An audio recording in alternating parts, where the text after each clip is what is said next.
Why is our 269 October All Access special one of our best deals ever? Let us count the ways.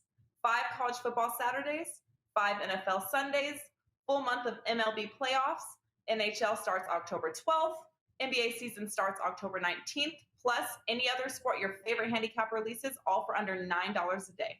As an added bonus, sign up early and get the rest of September included for free.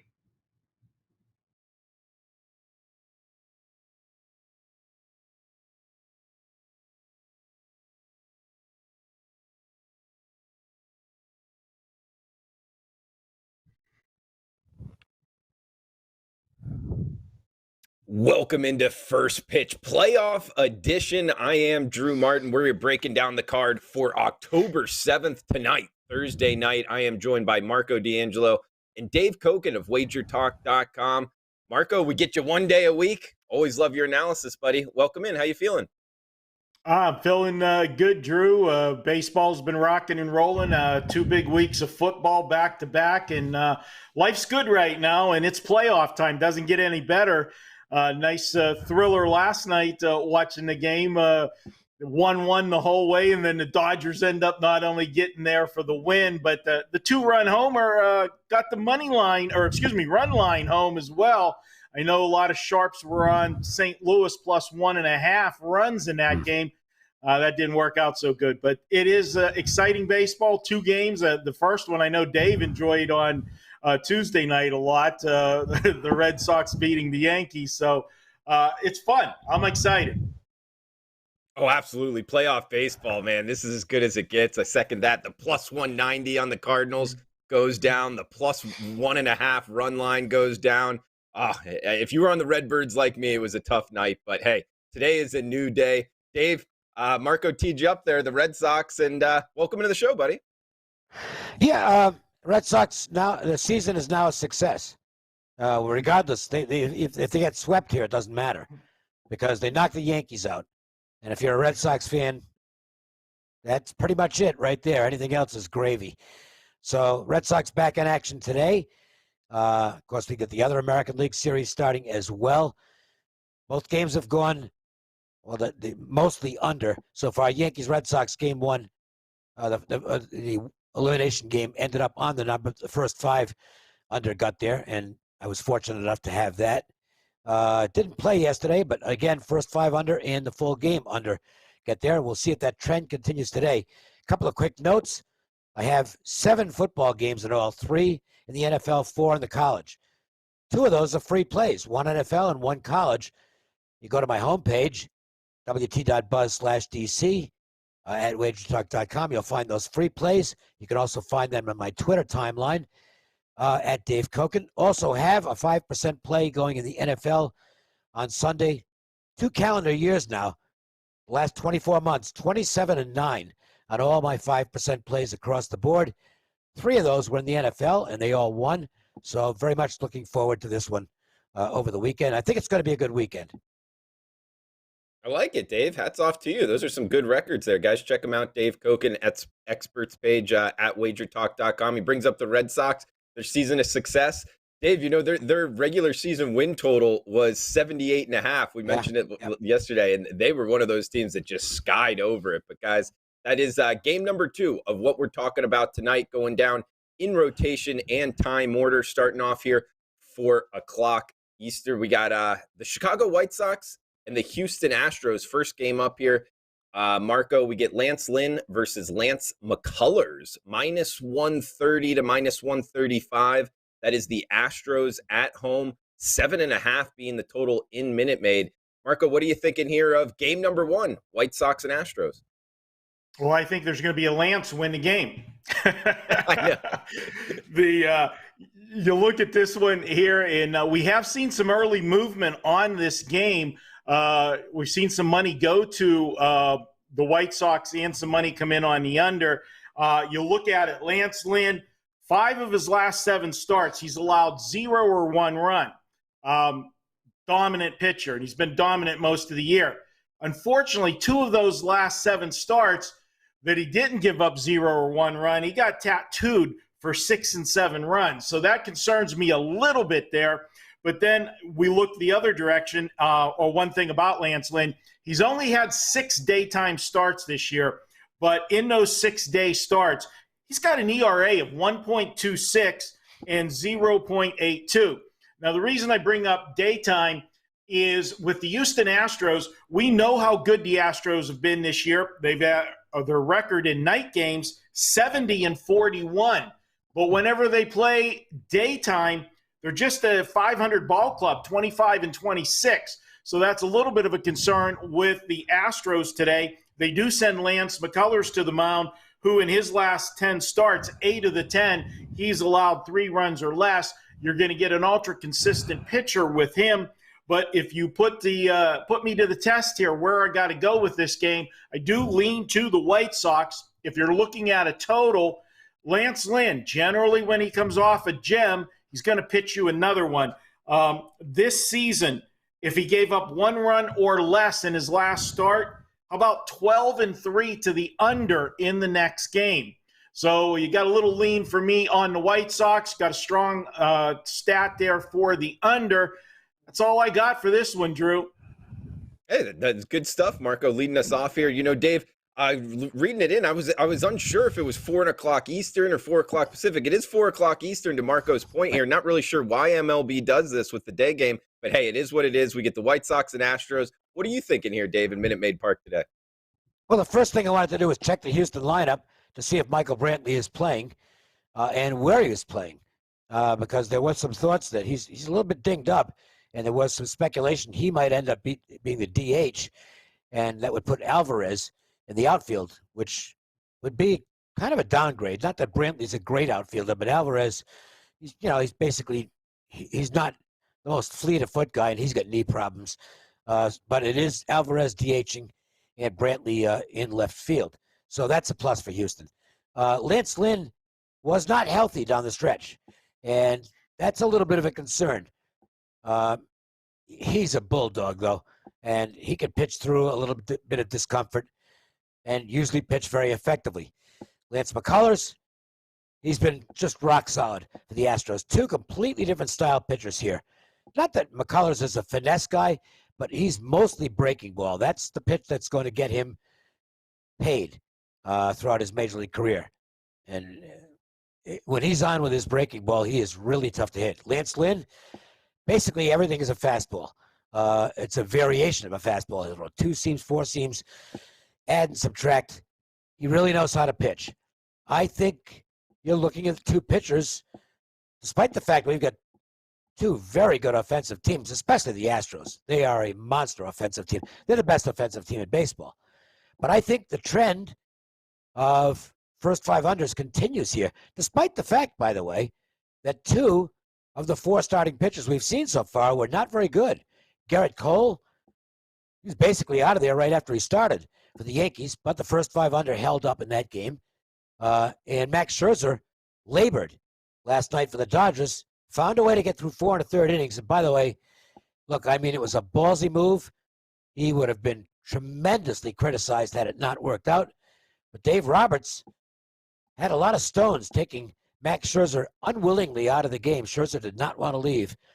It worked. Joe Kelly got them out of a jam in the 5th inning, and that might have been what allowed the Dodgers to come back late and win the baseball game. As far as today's White Sox-Astros game goes, I'm passing. I lean to the under. I will tell you, if you watch Wager Talk today, you already know who I like.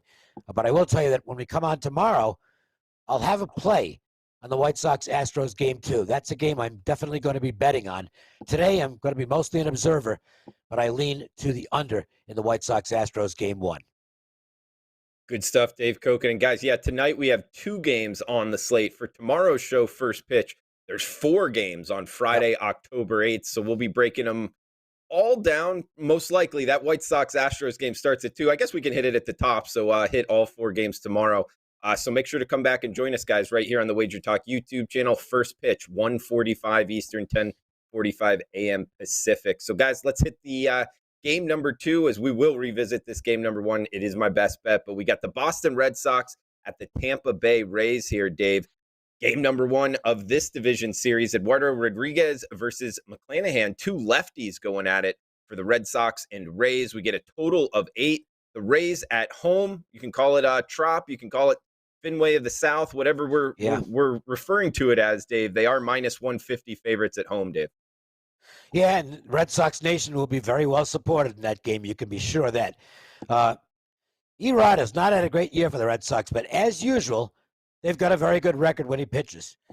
They find a way to win games when Rodriguez is on the mound. He's had, I believe, 4 starts against Tampa this year. Was quite good in 2 of them and was not good in the other 2. He's facing a tough lineup here. There's no question about that. And it's tough to make a case, in my opinion, for the Red Sox to win this game. They are coming off a bit of a high. And I'm not saying it's a letdown spot, but it kind of is. Beating the Yankees is, I talked about how it's big for the Red Sox fans. It might carry over to the players as well. I can tell you from a fan standpoint, and I am a diehard Red Sox fan, so it has nothing to do with my betting because they're 2 distinctly different things. But as a lifelong 68-year-old Red Sox fan who's been through all the ups and downs of this team for my entire life,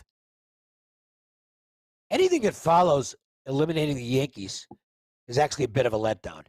You can go back to 2004 when they had the great comeback, the best comeback in the history of sports. Down 3-0, tie it up in the 9th of Game 4, and then go on and win. And you know what happened after that? They never lost another game. But even if they'd gone out and lost to the Cardinals, the season still would have been successful. And I got to tell you, as a Red Sox fan, we were mostly like, okay, it's a formality now. This is all gravy. I'm not saying this is to that level, but Tampa Bay, to me, is going to be more excited about this, perhaps, than the Red Sox. I can't play it at the price. It's just too high. And it's basically simple handicapping from that standpoint. Just as, I know they got there, but just as there was no way I was going to lay that much of a line against the Cardinals last night, even though the Dodgers are the better team. It's kind of the same thing here. I think the Rays are the better team. The standings don't lie. They're better than Boston. Make no mistake about that. I actually think McClanahan might rate an edge over Erod, even though McClanahan doesn't have the playoff experience that Rodriguez has. But I just can't lay 165 neighborhood. I think that's about last time I checked, that's about what it is. I can't lay that against a team this good. I don't want to lay that price against any team that's good enough to still be playing. There's 8 teams still alive. And to me, laying 8-5 in any one game, that's risk versus reward, just not really a good way to wager. The flip side of it is I don't like the Red Sox enough in this game to take the barking dog. Even at plus 150, I think they're the wrong side in the game. So it's a no play for me. I will again lean to the under, though. I think Rodriguez does come up big. And I think Tampa will get a good performance out of McClanahan for as long as he's out there. You know Kevin Cash isn't going to let him go deep. 4 or 5 innings, and he'll start working the bullpen at that point, and that bullpen is nails. So I'll go first for the first 5 under and also lean to the under for the full game. Good take there, Dave. Interesting analysis, at least in my opinion. Interested in yours, Marco, just in the sense, and David, take your word for it, you know it better than me, of a letdown spot in game 1 of a playoff series. I didn't even think about that, but it's the wrong word. It's not letdown, but satisfied. Okay. Yeah, I see where you're going with that. Not the same intensity level that they had against the Yankees. And I'm glad Dave talked about that. Because the Red Sox, believe me, when I tell you that there is nobody the Red Sox players want to beat more than the Yankees either. It's still the rivalry. Absolutely. And, just build on what Dave said. And, this is the thing that I get in arguments all the time with, the math nerds, the numbers guys, they think I'm an idiot the way I handicap games, and talk about situations and stuff. And I'm sorry, teams do not play at the same level every single game. They're not robots. They're not machines. And the math guys just look at the numbers and say, well, the numbers say this, and that's what it should be. Well, you know what? The guys that make the lines and the guys sitting behind the counter have those same numbers that you do. I look for that intangible edge of things like that for letdowns, sandwich spots, whatever. And there's just no way that, with a one-day turnaround, you get the day off, you got to travel down to Tampa. That was so satisfying, I'm not a fan of the one-game play-in.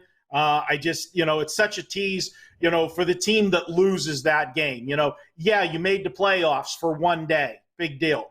I would rather see it as a 3-game one, but it's not fair to the other teams to sit around that long and let them play a 3-game series. So it is what it is. But the other thing that Dave said, and I was in part of my handicap, the numbers just don't say Rodriguez should win this game, okay? But the numbers never say he should win the game. To me, he is the biggest enigma in baseball to me. And it's not, as Dave said, it's not been just this year. It was last year and the year before. It was incredible last year. They just find a way to win for this guy when he's on the mound. But given the spot, given the situation, Tampa's been at home, sitting, waiting for them. They're rested. They got a pitcher that can't be any hotter than he is. But Dave did say the one question mark with McClanahan is, this is the first time on a stage this big. How does he handle that? He's handled everything else thrown at him. They started the season. He was just going 3-4 innings. They were using him as an opener or whatever, and he pitched well. Then they started stretching him out. He was going 5-6 innings, and he continued to pitch well. The last start, I think they only went 3 innings with him because it was the end of the season. But all the starts before that, he had 5 innings. This is a guy that since August 1st, in his 10 starts, he's given up 3 runs or less in 9 of the 10. In 6 of those 10, it was 0 or 1 run. It's kind of hard to step in front of that. Dave said the line was 165. I'm seeing 150 around town. Oh, okay. Last I looked. I am on Tampa Bay. It is my best bet for the show. I'm going to go with them. I love the spot with them. And one thing I want to throw at Dave, and he talked about the first 2 games of the playoffs, which were both the wild card games, and we saw the pattern of unders in the first 5 innings. And Dave said, ballsy move by Dave Roberts, pulling Mad Max out when he did. But if you look at all 4 games pitchers in the wild card, they had quick hooks on everybody.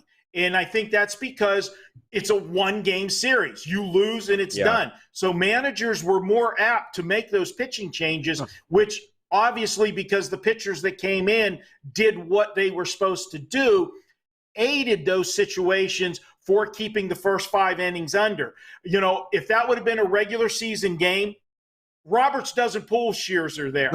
And right. Maybe it was the right call or not the right call. He would have left him in there, and you might have had a 3-run inning, which then blows up the first 5-inning wager. So wait and see now these first couple games of the new series, because the managers aren't going to be making all those chess moves early, because now it's not 1 game and it's done. It's a series, and you don't want to burn pitchers in 1 game and ruin yourself for the whole series. So you may see guys go a little bit longer than they would have in a wild card game, and that could tend to more runs if they don't do the job. Just wanted to point that out. Any thoughts on that, Dave? Yeah, best of 3, a best of 5 is different from a one and done. But it's still not a very long series, and you don't want to give away a game. And in Cash's case particularly, we already know what his tendencies are. Yeah. He doesn't care whether once he thinks you're done, that's it. You're out. So last year, it doesn't always work. It didn't work with Snell, although I still thought it was the right move. I know everybody will disagree, but I still go back to that game. If you watch that game, Blake Snell's last inning, his velocity was down 2 miles an hour from where he'd been the whole game. He was getting ready to get hit. So Kevin Cash knows what he's doing. But Cash will be quick with the hook, because he always is. Red Sox situation, maybe a little bit different. Part of that is that they know they're going to have to use the bullpen for some amount of time tomorrow, because Chris Sale isn't pitching 9 innings. Chris Sale could, depending on his pitch count, could be anywhere from 5 to 7 innings. Erod, more of a live arm in terms of they'll just let him go. He's gone over 100 pitches a few times this year. They used him in relief in the Sunday game against the Nationals on 1-day rest off 91 pitches, I believe. So I think the leash is a little bit longer for him, as long as he's pitching reasonably good ball. But obviously, this is a game where this is a lock. The bullpens are going to get involved for probably at least 3 innings each in this game. So this is one to watch in game. If you think Tampa, if they happen to be behind in the 5th or 6th inning, knowing that their bullpen is very much superior to that of the Red Sox, that could be one of those rare situations even for me. And I'm not a live bettor for the most part. But if that's the case, if it's a close game, they're down maybe 2, and I can get plus money in game with Tampa, I might take a shot with that. Yeah, not a bad look there, Dave. And Marco, yeah, to your point, I already made myself a note because I was thinking that coming into the 1 game and done scenarios, it sets up for the under better. It really does, just because of the pitching matchup, all hands on deck. Yeah. I wrote myself a note for next season, unders only in terms of the AL and NL wildcard looks anyway. So we'll see how that goes. Shout out to the chat box, guys. Everybody joining us live. Josh, Proud Babylonian, Buck. Marco, this one's for you. Buck with maybe the comment of the day, talking about the Red Sox and maybe the letdown spot, maybe a fat and sassy moment for the Red Sox. Would that work? Absolutely. They couldn't be any fatter and sassier after beating the Yankees. That's their arch rival. Yeah, it's a satisfying win, and you got to turn around. You get 1 day to celebrate, or 1 evening, I should say, to celebrate, and you're back on a plane heading to Tampa, and it's business as usual a day later. So it's a tough spot. These are human beings. We all we all enjoy winning. There's no question about it. And we'll see what they do. But it sets up for Tampa, in my opinion, game 1. I wish it would have been Sale in game 1, because then I wouldn't have been so worried about that, Rodriguez myth of no matter how bad he pitches, they find a way to win for him. It's just been you're the Red Sox guy. I mean, is it not mystifying to you, Dave? Well, the other thing is, if Sale were pitching game 1, Tampa wouldn't be minus 150 or minus 160 or whatever. It'd be a lot shorter line. You'd be... Yeah, and I actually like it better. Yeah. You'd be in better shape from a betting standpoint. That's going to be interesting because Baz pitches tomorrow, and we'll talk more about this in tomorrow's show. But this guy is electric. They've got 2 guys. McClanahan throws the ball about 1,000,000 miles an hour. I think he's got the 4th highest fastball rate of any starting pitcher in baseball this year. And if you haven't seen Baz pitch yet, if this kid stays healthy, he's going to be a stud. He's got great stuff. Sale and Baz tomorrow should be a lot of fun to watch. And I can tell you one thing, first 500 in that game is definitely going to be appealing. Oh, yeah. Talking about Baz and tonight's starter, Tampa, who would have thought, this front office puts together that type of rotation with the money they have. But, hey, 4 rookies. The Rays, guys. 4 rookies. That's their rotation. 4 rookies, unless they use Waka, which I don't think they'll do. They're amazing. To me, I honestly think they are, of the 4 major sports, NHL, NBA, NFL, Major League Baseball, considering everything that's factored in, budget in a non-salary cap sport, local fan support, etc. If there's a better run organization than the Tampa Bay Rays, I sure don't know who they are. Oh, absolutely. I second that. I mean, and then you add on the point of look at their stadium, look who's in their division and the money they're spending. It's amazing what this front office is able to do. And heck, it's going to be fun to watch tonight, see how far they can go in the playoffs. Guys, we're running up against it time-wise. The 2 games tonight, we will be back tomorrow, like Dave talked about, for the 4 playoff games tomorrow, the Friday night MLB slate. So come back and join us. But Marco, let's hit these best bets real quick. Guys, check out Marco, his experts page at WagerTalk.com, killing it in college and NFL football. We were talking about some of his college looks before. They look good. So check them out for this weekend at WagerTalk.com. Where are you going for best bets tonight, Marco? I'm going to Tampa. I'm going to lay the price. I just think it's a bad spot for Boston. And if the rookie doesn't have the rookie jitters with his first playoff game, I think he dominates the Red Sox. And we'll go ahead and get Tampa in game 1. Might have to double up tomorrow if I don't get it done tonight. I definitely will be looking forward to tomorrow's game. All right. Yeah. Tomorrow's game, tomorrow's show. And Dave, I know you touched on your best bet, but do you want to recap it real quick? And what else you got going on at Wager Talk? Battle of the Lances. I'll go with and this is a lean. It's not a bet. Tomorrow, it'll be an actual bet. But today, just a lean on the under Astros and White Sox. And what I've got going, 2 free plays, 1 college, 1 NFL, a 5% NFL play, 3-0 the last 2 years on those in the NFL, 27-9 the last 2 calendar years on all my 5%. 3 NFLs in all, 4 colleges. I'm very confident this weekend. I like the games. I don't have a lot of games, but I like what I gave out. So hopefully the results will bear that out.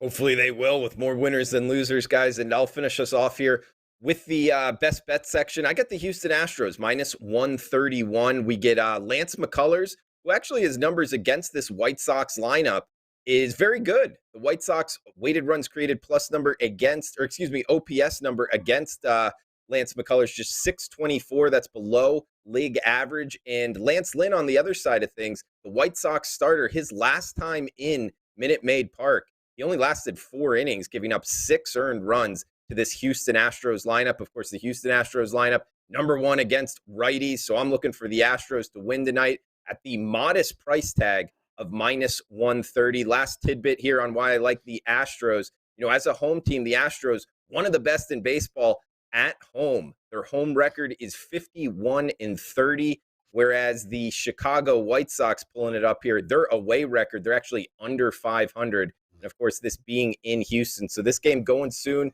And I like the favorite here, the Houston Astros minus 131. So recap for the best bets, guys. And before we shut it down, Astros minus 131 for myself, Rays minus 155 for Marco D'Angelo, and Dave Cokin, White Sox Astros under 7.5. So thanks for joining us live. Huge shout out to the chat box. If you're watching on replay, that's fine as well. Feel free to drop a comment below what you're looking to bet, where you agree, where you disagree with us. For Marco D'Angelo, Dave Cokin, I am Drew Martin.